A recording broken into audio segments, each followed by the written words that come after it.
What's it like to go from driving a left-hand drive articulated truck to driving my right-hand drive short wheelbase van? I've just come off a 2-month tour. I'm about to wash my truck, empty it out, do all of the things that I need to do, and then I'm going to answer that question for you. The first and most important job was to make sure the truck was spotlessly clean. The last time that I got it washed was when we was back in Scotland at the Ecclefechan truck stop, and we've definitely done some miles since then.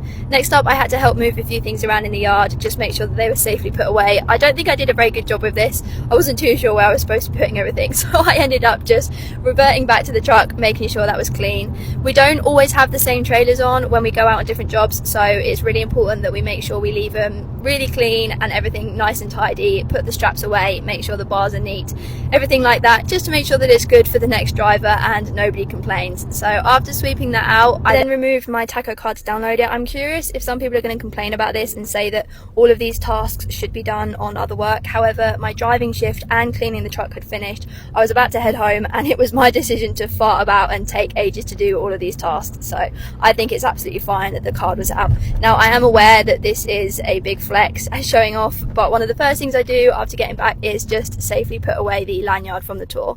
I then started to clean out the fridge and the truck. Let's just ignore the fact that I chose to put my Easter egg in the bin and then decided that it was too good to throw away and decided to keep it out. And whilst past me is having the fun task of cleaning out my fridge, I'm just going to touch upon the question that I asked at the start and whether I find it too different going from left-hand drive trucks to right-hand drive vehicles. I think the whole act of getting into the truck, going up the steps, being in an automatic vehicle makes it feel quite different compared to being in my own van, but it can be slightly different. My biggest challenge is how fast it feels when I'm driving my van. I've just spent the last 2 months being restricted to 55 miles an hour, and then suddenly on the motorways I've got freedom to go faster than that and make different decisions, so that can be quite daunting. And I don't want to ignore the fact that the truck was reversing into the space right next to me. Just as a heads up, there were plenty of people watching him do so. I could have jumped out and helped, but sometimes more eyes and more voices can make it far more challenging when trying to reverse.